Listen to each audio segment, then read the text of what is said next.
Hey everybody, what is up? Zach the Yacht Nerd here, coming to you with another short version of the Yacht Nerd Podcast, episode 4. We talked earlier about the different types of charter programs and which one is the best. And as a to stay on track with all of our longer versions of our podcasts and information, we always like to make these quick tips. So if you have less time, you can get the real quick version of what we're saying. And if this topic is really hits a note with you and it's really important to you, you can watch the longer version. So these quick tips are really helpful ways under 15 minutes on what we talked about on this week's or this last episode of the Yacht Nerd Podcast. So getting into it today, before I get started, I always say the same thing. Not a lawyer, not an accountant, and this is informational purposes only. This shouldn't be looked at tax advice or business advice at all or legal advice, but all of this stuff is verifiable and online. So really quick, what do we talk about today? The different types of charter programs. There are 3 types of charter programs that cover probably 99% of the business in the US. And those 3 types are the UPV or OUPV, also known as the 6-pack, and the bareboat charter, also known as day charter or demise charter, and then term charter, which is more super yachts. Okay, so we have those 3 types. The 6-pack is typically, just to describe them a little bit, typically vessels under 100 gross tons, and it's going to be smaller boats, and it applies to fishing charters and sightseeing tours and owner-operator vessels. So if I'm the owner of the boat and I want to be the captain, I'm probably running a UPV, an uninspected passenger vessel, and I'm limited to 6 passengers. Okay, so you can also, we talked about being able to hire a captain, and they be the only captain available for selection. And so these typically apply, like, let's say I invest in a center console and all the fishing gear, and I find a captain that's really good at fishing. That's still the owner's representative on board. And so it still qualifies as a UPV or a 6-pack, and I fall under all of the regulations of a 6-pack. And those are the least applicable to this entire podcast because these get sent out to high-end boat dealers and brokers, yacht and ship brokers who are selling boats that are typically a little bit beyond this. It's not going to be, you may have somebody who buys a nice center console off you for $100K, $200K, and that might apply to them. They want to do a fishing charter. They want to do their own sightseeing tours. Push them towards the UPV. They can use Fishing Booker or Get My Boat or Boat Setter for those types of charters. Those are some good platforms. There'll be lead generation tools for them and can even help out with things like insurance. Not what Anchor does. And what Anchor does, and again, to kind of reintroduce myself, I'm Zach the Yacht Nerd, but I'm also the CEO, president, and head of product at Anchor Yacht Rentals. And we've developed this platform for bareboat charters. So that's the second type of charter here. We are typically talking about vessels under 100 gross tons, typically between 35 and about 90 to 100 foot, although we do have 120-foot day charter boats. And they're typically day charters, and the owners are not involved in them as much. They are looking for a management company to book, they want to take advantage of Section 179, which was episode 2 of our podcast. So go back and watch that. They want to take advantage of this huge tax incentive. They want to get a couple of charters out each month and offset their ongoing costs of the boat to help make the boat free. Okay. So bareboat charters are a great way to do that. And so that's one type of charter. It's typically boats, like I said, the most popular 40 to 70 foot, 35 to 100 foot is a broader range. And then as you go a little bit bigger, you might get into the term charter world. That's overnight, multi-day charter, full-time captain and crew. And that full-time captain and crew, they're literally staffed full-time. They get some gratuity from the charters, but they don't get individual service fees. So the owner is paying those wages. So talked about a couple of the different things that it takes to be qualified for these programs and a couple of the factors that we should go over as brokers to help level set expectations with our buyers, our clients, to help them better understand their options. Okay. So this is all about brokers and potentially even a boat owner, a soon to be boat owner, to help you pick the right type of charter program for your owner and push them in the right direction. So if I'm a broker at Dennison Yacht Sales, you all have a term charter program. So if you're selling somebody a 140, 150 foot boat, they're interested in charter, you're going to push them towards term charter. If you're selling somebody a 60-foot boat, it's not going to qualify for your term charter program, and it's not going to qualify for any other term charter on the program. So we as brokers, as salespeople, and even as owners need to understand the factors and the elements that of our unique situations to make sure that we find the best charter program. So it was kind of a joke when I said, which one is the best? There is no best. Each owner has a different best program for them.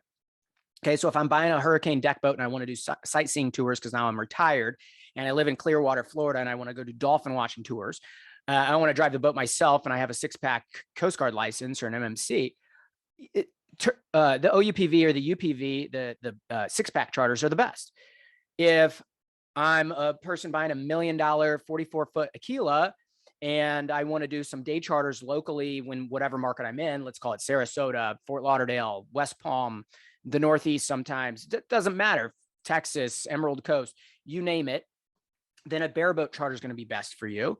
And then if I have a super yacht and I have minimum of 5 staterooms and all this, I'm going to be in a term charter program, full-time staff, all of that. So the best, there is no best. It's what's best for the owner and what's best for your client or you, the boat owner. Okay. So let's do a real brief overview of those elements. And this will be enough for you to be dangerous. And if you like this video, I'd suggest going and watching the longer version because we go into great detail about each one of these. Okay. So number one, I said was owner involvement and financial goals. How involved does the owner want to be in their business?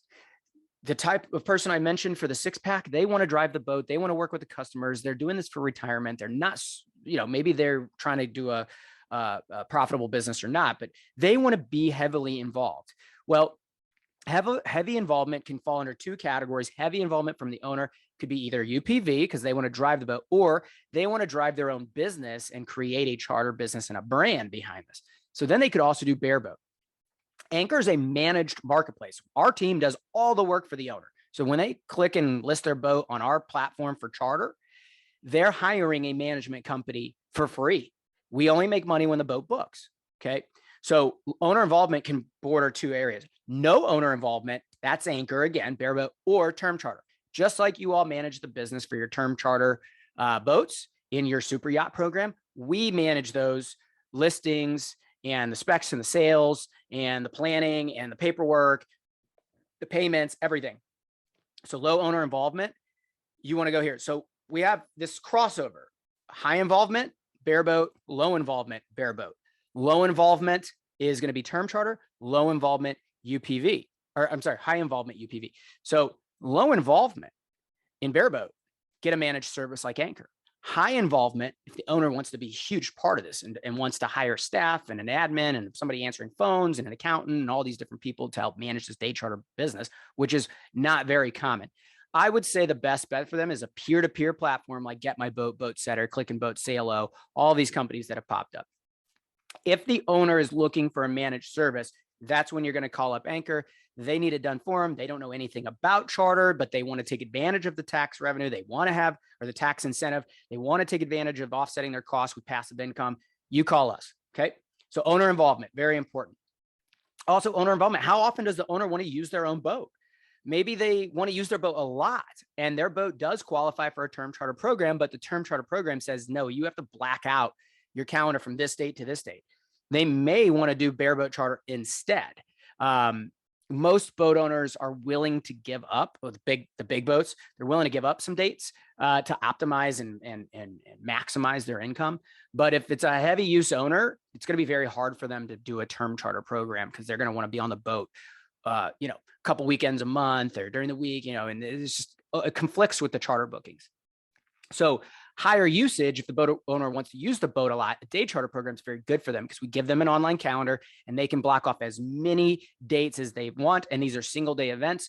So it's not really the biggest loss if we don't have access to the boat for a Saturday. We can still book it 3 other Saturdays out of the month, Sunday through Friday, and go on. So that's another important aspect. So I'd say having those conversations, how much you're going to use the boat and how involved do you want to be, is a great way to help level set expectations of which charter program is best.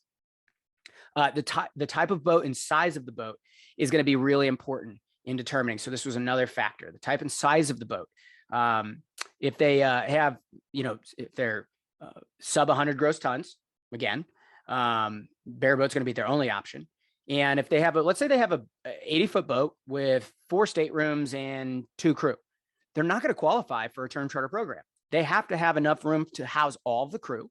They have to have enough room on the boat to house multiple passengers for overnight sleep. And so the vessel's under 100 gross tons at 80 foot, most likely. It's only going to be allowed to have 6 people on board plus the crew. So there's not much of a market for it. So the size of the boat, the length, the number of staterooms, and crew quarters, really important, and the gross tonnage. So you need to pay attention to that. Sub 100 gross tons, you're going straight to bareboat. Over 100 gross tons, you're probably able to qualify for some term charter program if you have enough staterooms and if you have enough room for crew. The location of the boat, really important. Where does the owner want to keep the boat?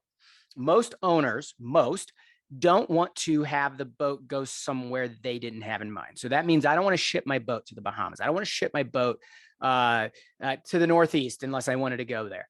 So the boat has to be in a market that can sustain a business for them and have the demand that they're looking for. There's a day charter market everywhere there's a marina. So you are location agnostic. Even if it's an inland lake, you can do day charters. Everywhere there's a boat, there's somebody wanting to rent a boat. Okay. But there's not somebody that has the scratch or the money or the itinerary for a term charter program. Let's just take an inland lake first. There's nowhere to go for 7 days. So what am I going to do? Sit out on the lake and just pay 40 grand, 50 grand, 60 grand for a week on this boat and not get to go anywhere exotic and see anything tropical and really cool? No, people want to go to cool places. That's why all the term charter programs are located Miami, Lauderdale, West Palm, where they can easily access these islands. And even most of the year they are in the islands, or during the summer, they're up in the Northeast in the Hamptons, where people will do this and supplement it for a $25,000 a week house rental or $100,000 a week house rental. So you got to make sure the location's right. If it's anywhere other than the major markets we mentioned, which we mentioned Lauderdale, Miami, West Palm, even Naples, Florida, Florida Keys, West Palm could even potentially qualify. It's not as popular. Or the Northeast during the summer, there is just no term charter market for it. Or it's in one of the islands, Bahamas, St. Thomas, Nassau, where people really frequent week-long charters. So it's got to be in the right location. And if it's somewhere that's kind of a secondary market, day charter is going to be much better, bareboat charter. Staffing and insurance. So UPV, smaller boats, you can have one captain that runs all your charters. So it could be me, the owner, or it could be somebody the owner, hire. Bareboat, there's no staffing requirements. You're not even supposed to have a full-time captain. So if you're doing bareboat, you don't even need a full-time captain. So it means less of a financial obligation. And the charterers pay your captain and crew, the ones that you approve to be on your roster. And then term charter, very high barrier to entry for staffing and insurance. So you have to pay a lot of money for staff, because if you're doing term charter, you probably need a minimum of 5 or 6 crew. So captain, somebody with a captain's license underneath them, even there, you're talking like, 200, 300K for just those 2 people, 75K a pop for everybody else or more. So you're looking at like close to $500,000 in staffing requirements a year plus insurance. And so that's important. So low barrier to entry in bareboat charter, high barrier to entry in term charter. And I'm not saying that to make it sound like term charter is bad. It's okay. It's good. If you have the money for it and you have the right location, the right boat, it's fucking amazing. If it's not, though, you want to steer toward your client towards day charter and have a managed program. So our day charter program is meant to feel like a term charter program, but your boat's only going out for the day. Okay. So it's totally managed. And then lastly are the federal regulations surrounding the boats and what they will allow in the market that they create for that. So again, this just to keep it simple, 100 gross tons. If you're under 100 gross tons, you should be doing bareboat. If you're over 100 gross tons, if you're over 100 gross tons, you may qualify for a term charter program if you have the right layout, the right crew, and the right staff. Okay. So that's another big one. So it's really the gross tonnage is a huge part of this. And we have made a market, a massive market, a good one for folks under 100 gross tons. And really, as a rule of thumb, if you tell an owner, look, if you did 6 charters a month on average for 12 months out of the year, 6 charters a month on average, you can offset the cost of the boat almost totally, almost every time. For every boat, 6 is enough. And then you get 40% back on the full purchase price. So if I spent $1 million on the boat, I take section 179, 40% back, that's $400K. My actual boat cost is $600K. Now all I have to do is offset that $600K over the next couple of years. And that's my monthly carry. So we have to offset the carry. That's the dockage, that's the insurance, that's the boat payment, that's those other things. So that's a really quick tutorial on which types of charters and which ones are right for your owner. Sub 100 gross tons, Bareboat's probably the best way for you. Over 100 gross tons, see if you qualify for term charter with the right accommodations and right amenities and right crew and staffing. But they are totally different people that are booking these things. They are totally different markets. They do not conflict with one another. And I think as a broker or an agency or a dealership, you should offer both. Don't partner with somebody that's not Anchor that sells boats too, or don't offer nothing and then they go find somebody who also sells boats, because that's how you lose your client long-term. Because if I do a good job as a charter agent, I have a good relationship with the boat owners. Anchor has great relationships with the boat owners, and it's something we're huge on. So you don't want to lose your point of contact. You don't want to lose. They're going to, Anchor has a pledge to never sell boats ever. We will not sell boats. We will refer to dealerships. We will refer to our partners. We will never, ever sell boats. So finding the right partner with the right product and the right service is really important to have a bolt-on added service to your business. And then we will help with this. We actually consult with boat owners all the time. We go hop on a screen share like this. It's my face. You see one member of my fleet team. We get them straight. It takes about 30 minutes to kind of convince them of what we do and who we are. And I think we have something like a 95% success rate on those calls. So you are closing deals faster with the right partner. And I just feel, as the president, CEO, and head of product, Anchor's the right partner. So I'm biased. Okay. I'm biased. I know it, but use those tools. And that's really should be enough for you guys to be dangerous and help point your owners in the right direction. Also, go back, watch section 179, watch that video. That is extremely important for any broker or somebody buying a boat. Section 179 is a very powerful tool to sell boats quickly, and chartering is the way to actually capitalize and use that incentive. And we just help manage that. So that's how this partnership works. That's how we all work together. So that's me signing off. As always, have fun and be safe. And I'll be back at you later this week with another episode 5. All right. Talk to you later.